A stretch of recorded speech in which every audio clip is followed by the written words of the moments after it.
안녕하세요, 유이쌤입니다. 우리 지난 시간에 주기율표에 대한 공부했었는데요. 오늘은 이 주기율이라는 것이 왜 나타나는지에 대해서 살펴보도록 하겠습니다.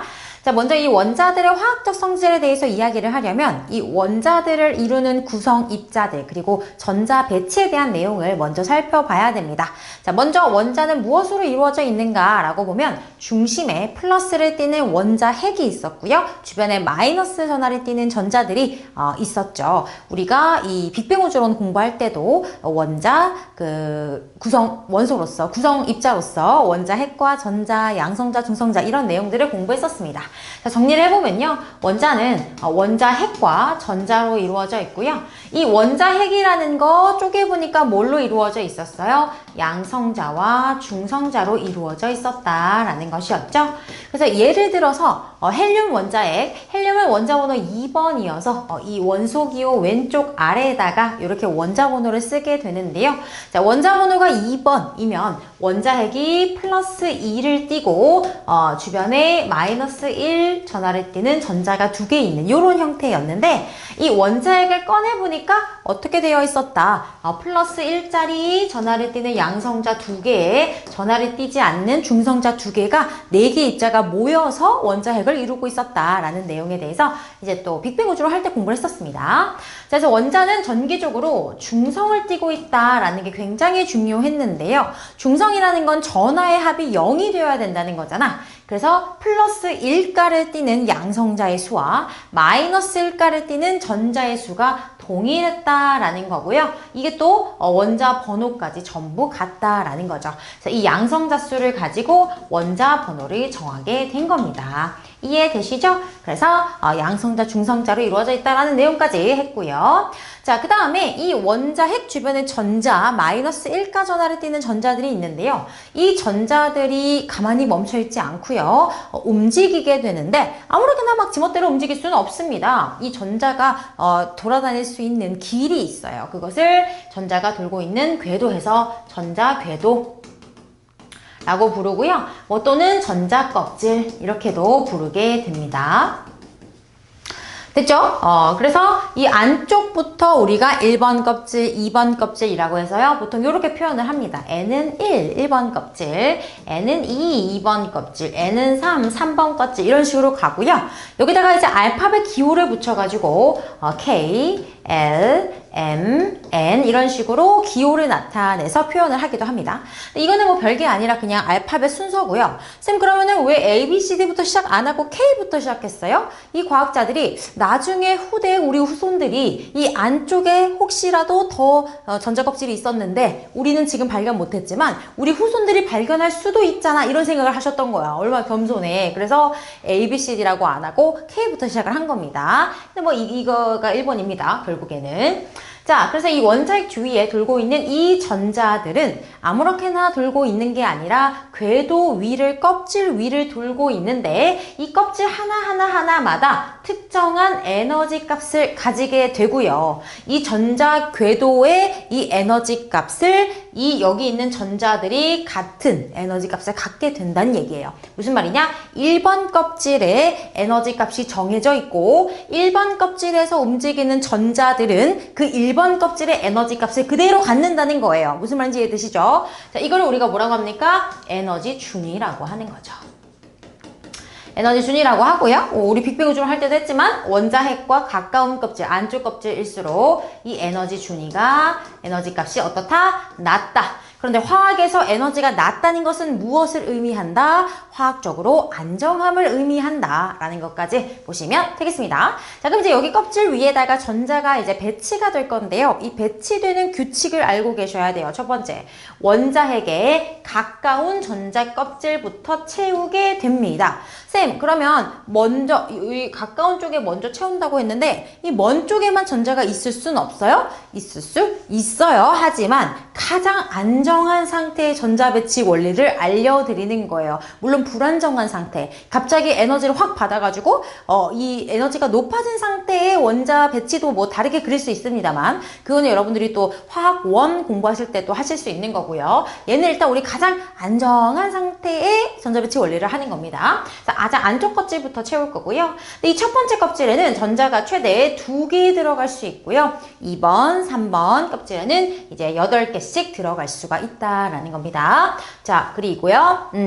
이 2개, 8개, 288 알고 계셔야 되는데 어떻습니까? 이 원자들은 꽉 찬 껍질, 이 껍질을 꽉 채우면 꽉 찬 껍질을 가지면 어떻게 된다? 화학적으로 또 안정해지더라 라는 내용까지 보실 수가 있는 겁니다. 자, 그 다음에 여기 볼까요? 원자의 전자 배치 중에서 가장 바깥 전자 껍질에 들어있는 전자, 가장 바깥, 최외곽인 거죠. 가장 바깥쪽에 껍질에 들어있는 전자를 우리가 최외곽 전자라고 합니다. 근데 그 최외곽 전자들이 이 원소의 뭘 결정해요? 화학적 성질을 결정해요. 왜? 이 최외곽 전자들이 다른 원소랑 화학결합을 하거든요. 그럼 최외곽 전자 수가 같아. 그러면 화학결합을 하는 그런 유형이 비슷하겠죠. 그럼 화학적 성질이 비슷하게 나타나는 겁니다. 그래서 이 최외곽 전자의 수가 같으면 화학적 성질이 비슷하게 나타나게 되는 거예요. 그래서 얘가 화학결합에 참여하여 원소의 화학적 성질을 결정한다. 이렇게 정리가 되는 겁니다. 자, 그런데 최외곽전자라는 말이 나왔는데 우리 비슷한 말로 어떤 말이 있습니까? 원자가전자라는 말도 있었어요. 이게 거의 비슷합니다. 최외곽전자와 원자가전자인데 이 원자가전자는 뭐가 다르냐면 이 원자가전자는 정의가 이렇습니다. 최외곽전자 중에서 화학결합에 참여할 수 있는 전자의 수를 원자가전자라고 합니다. 그러니까 거의 같은 거예요. 어차피 최외곽전자에 있는 애들이 최외곽전자가 화학결합에 참여하는 거이기 때문에 다시 한번 이 원자가전자는 뭐라고? 이 최외곽전자들 중에서 화학결합에 참여할 수 있는 전자를 원자가전자라고 하는데 그러니까 같은 거예요. 같은 거. 그런데 아주 특이한 애들이 최외곽전자들이 화학결합을 안 해. 그러면 그때는 원자가전자가 0이 된다는 거죠. 이따 뒤에서 좀 더 설명해 드리도록 하겠습니다. 자, 전자이동과 에너지 출입. 이거는 우리가 사실은 그 빅뱅 우주론에서 스펙트럼 할 때 열심히 하긴 했습니다. 자, 그래서 이 전자들이 껍질 위에 존재하는데 이렇게 껍질 사이를 왔다리 갔다리 할 수 있다는 거죠. 자, 안쪽이 에너지가 낮기 때문에 이 안쪽에서 바깥쪽으로 튀어나올 때는 낮은 에너지 중에서 높은 에너지로 점프해야 되기 때문에 에너지를 흡수해 줘야 되는 거고요. 그죠? 그래서 저온의 기체를 통과하면 흡수 스펙트럼이 나타나는 거였고요. 자, 만약에 이 고온의 기체여서 이 전자의 에너지가 높은 상태였다. 그럼 이 높은 상태에서 낮은 상태로 내려올 때는 에너지가 낮아져야 되기 때문에 에너지를 방출하게 된다. 이렇게 정리하실 수가 있습니다. 그쵸? 요거 다 아실 거고요. 자, 그 다음에 이제 원자 전자 배치가 나왔습니다. 수헬, 리베, 붕탄, 질산 해가지고 쭉 했어요. 자, 그럼 얘네들의 이제 전자 배치를 하나씩 이제 그려보자는 거야. 자, 예를 들어서 수소입니다. 여기다 그릴게요. 수소는 플러스 1이죠. 그냥 원자핵은 플러스라고만 쓸게요. 전자가 하나입니다. 자, 이 상태죠. 얘가 지금 수소의 전자 배치입니다. 자, 그 다음 헬륨은 플러스 2죠. 그래서 전자가 몇 개가 돼요? 2개가 된단 말이야. 이렇게 된다는 거죠. 2개. 맞습니까? 자, 그러면 여러분 1번 껍질에 전자 몇 개 들어간다 그랬어요? 1번 껍질에 전자 2개 들어간다 그랬죠? 그래서 여기 지금 꽉 찬 거예요. 헬륨 보시면 얘 축하해. 전자 껍질 꽉 찼어. 그러니까 너는 화학적으로 안정한 상태야. 이렇게 된 거죠. 자, 그러면 그 다음 리튬 3번 그리려고 했는데 얘는 플러스 3에 전자 3개를 그려야 되는데요. 이미 전자 2개가 1번 껍질을 꽉 채웠습니다. 그럼 얘부터는 전자 하나 더 집어넣으려면 2번 껍질이 징 생겨나게 되는 거죠. 이해됐습니까? 자, 2번 껍질에 전자 몇 개 들어간다 했죠? 8개 들어갑니다. 그럼 하나, 둘, 셋 이렇게 하나하나 더 채워 나가겠죠? 2번 껍질에 하나, 둘, 셋, 넷, 다섯, 여섯, 일곱, 8개를 꽉 채우게 된다. 아하, 네온 네온 너도 축하해. 너도 껍질 꽉 채웠구나. 이렇게 된다는 거죠. 이해됐습니까? 리튬, 베릴륨, 전자 4개, 붕소, 탄소, 질소, 산소, 플로린, 네온 해서 네온도 2번 껍질 꽉 채웠다. 자, 그러면 또 18쪽에 오니까 꽉 채웠어요. 꽉 채웠자. 여기 오니까 꽉 찼지? 그럼 또 넘어갈 때 어떻게 돼요? 새로운 껍질이 징 하고 생겨야 돼요. 자, 나트륨 세 번째 껍질 징 생겼습니다. 그럼 어떻게 되는 거야? 아, 여기 오면 꽉 차니까 그 다음 주기로 넘어갈 때, 껍질 수가 하나씩 증가하는구나. 그러면 이 같은 주기, 이 주기가 의미하는 게 결국 뭐다? 전자 껍질 수겠네. 이해돼? 2주기 애들은 껍질 2개, 3번 껍질, 3주기는 껍질 3개, 4주기는 껍질 4개 이렇게 해서 여기 오면 꽉 차니까 주기가 다음으로 넘어갈 때 껍질이 늘어나는구나. 주기가 의미하는 것이 전자 껍질 수구나 라고 알 수가 있다라는 겁니다. 이해되셨어요? 자, 그 다음에 이제 이 사실 주기율표에서는 세로줄이 중요한 겁니다. 세로줄이 이제 족이라고 한다 그랬죠. 이게 가족할 때 족자라 그랬죠. 그룹을 의미하는 겁니다. 하나의 그룹인데 자, 보시면 여기서 꽉 채웠잖아요. 그쵸? 그리고 넘어왔을 때 얘는 어때요?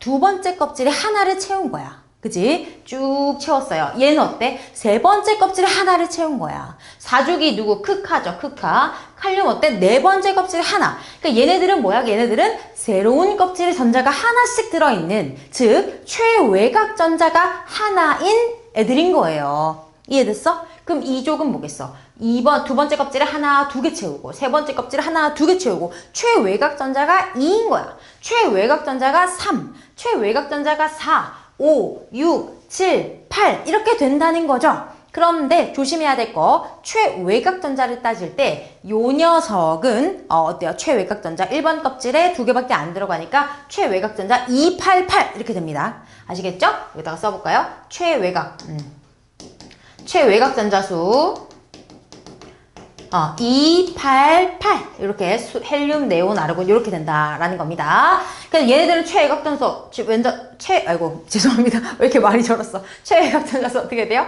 1, 2, 3, 4, 5, 6, 7 그다음 288 이렇게 된다는 거예요. 자, 그래서 뭐다? 최외곽 전자수가 동일하다. 그런데 아까 선생님이 뭐라 그랬죠? 최외곽 전자수랑 거의 같은 말 뭐라 그랬죠? 원자가 전자수입니다. 원자가 전자수. 자, 그러면 최외곽 전자수랑 원자가 전자수랑 뭐라? 그냥 같다고 생각하시면 돼요. 원자가 전자수 1, 원자가 전자수 2, 3, 4, 5, 6, 7 어때요? 최외곽 전자수랑 같아요. 그런데 중요한 건 뭐다? 얘네요. 얘네 보세요. 얘네들은 어떤 애들이야? 꽉 찬 껍질을 가진 애들이죠. 꽉 찬 껍질 애들을 가졌기 때문에 굉장히 안정합니다. 매우 안정하면 굳이 화학결합을 참여할까요? 안 할까요? 안 해요. 그래서 얘네들은 이 18쪽에 있는 애들은 화학결합에 참여하지 않습니다. 그래서 최외곽 전자수는 최외곽 전자수는 288이 맞지만 어때요? 이 288의 전자들이 화학결합에 참여해요? 안 해요? 안 해요. 안 하기 때문에 원자가 전자수는 0이 된 거야. 이해됐어? 다른 애들은 최외곽과 원자가 전자수 같은 말로 쓰시면 되는데 18쪽 원소들은 안 된다라는 거예요. 됐죠? 자, 그리고 이게 같으면 화학적 성질을 결정한다. 됐습니까? 이제 다 왔습니다. 다음 장 넘어가 보도록 할게요. 자, 그래서 오늘 이 강의 가장 중요한 주제가 나왔습니다. 원소들의 주기성이에요. 우리가 원자들을 원자번호 순서대로 배열을 했더니 어때요? 이 화학적 성질이 비슷한 원소가 주기적으로 나타나더라. 요거였죠. 주기성이라는 게, 주기율이라는 게 그거였죠. 이 원소들을 원자번호 순서대로 배열했더니 화학적 성질이 비슷한 놈이 주기적으로 나타나더라. 그 이유가 뭐냐는 거예요. 주기율이 나타나는 까닭이 뭐냐. 자, 보시면 어떻게 됐어? 원자번호가 증가함에 따라 원자가 전자수를 한번 조사해보니까 1, 0 앞에 다시 한번 봐볼까 얘들아? 원자가 전자수 자, 원자가 전자수 어떻게 됐어? 1, 0이었죠. 그 다음에 1, 2, 3, 4, 5, 6, 7, 0 1, 2, 3, 4, 5, 6, 7, 0 보세요. 원자가 전자수가 주기적으로 변해요. 원자과 전자수가 주기적으로 변해. 이 그래프를 한번 보실게요. 아주 중요한 내용입니다. 원자과 전자수가 1, 0, 1, 2, 3, 4, 5, 6, 7, 0, 1, 2, 3, 4, 5, 6, 7, 0. 보여요? 이 원자과 전자수가 주기적으로 변하더라. 여기서 볼게요. 원자과 전자수가 주기적으로 변하더라. 그런데 원자과 전자수가 결정하는 게 뭐야? 화학적 성질이야. 화학적 성질. 그러니까 원자과 전자수가 주기적으로 변해. 근데 이 원자과 전자수가 화학적 성질을 결정하잖아. 그럼 화학적 성질이 비슷한 원소들이 주기적으로 나오게 되겠네요. 이해됐습니까? 자, 그래서 이 원소들의 주기율이 나타나는 이유, 서술형 문제로 굉장히 단골 문제입니다. 그럼 어떻게 쓰시면 돼요? 이 원소들의 화학적 성질을 결정하는 요인은 원자과 전자수인데요. 원자번호 순서대로 배열을 해보니까 이 원자과 전자수가 주기적으로 나타나기 때문입니다. 라고 해주시면 된다는 거야. 다시 한번. 이 원소들의 화학적 성질을 결정하는 것은 원자과 전자의 수인데요. 이 원소들을 원자번호 순서대로 배열했을 때 이 원자과 전자의 수가 주기적으로 나타나기 때문이다 라고 설명을 해주셔야 되겠습니다. 됐죠? 자, 이렇게 해서 원소들의 주기성까지 해봤고요. 우리가 이제 뒤로 넘어가서 이 18족 원소들, 비활성 기체들에 대한 특징, 그리고 다른 원소들은 불안정하잖아요. 그럼 이제 화학결합을 하게 되거든요. 어떤 식으로 또 화학결합을 하게 되는지 이어서 또 살펴보도록 하겠습니다. 고생하셨습니다.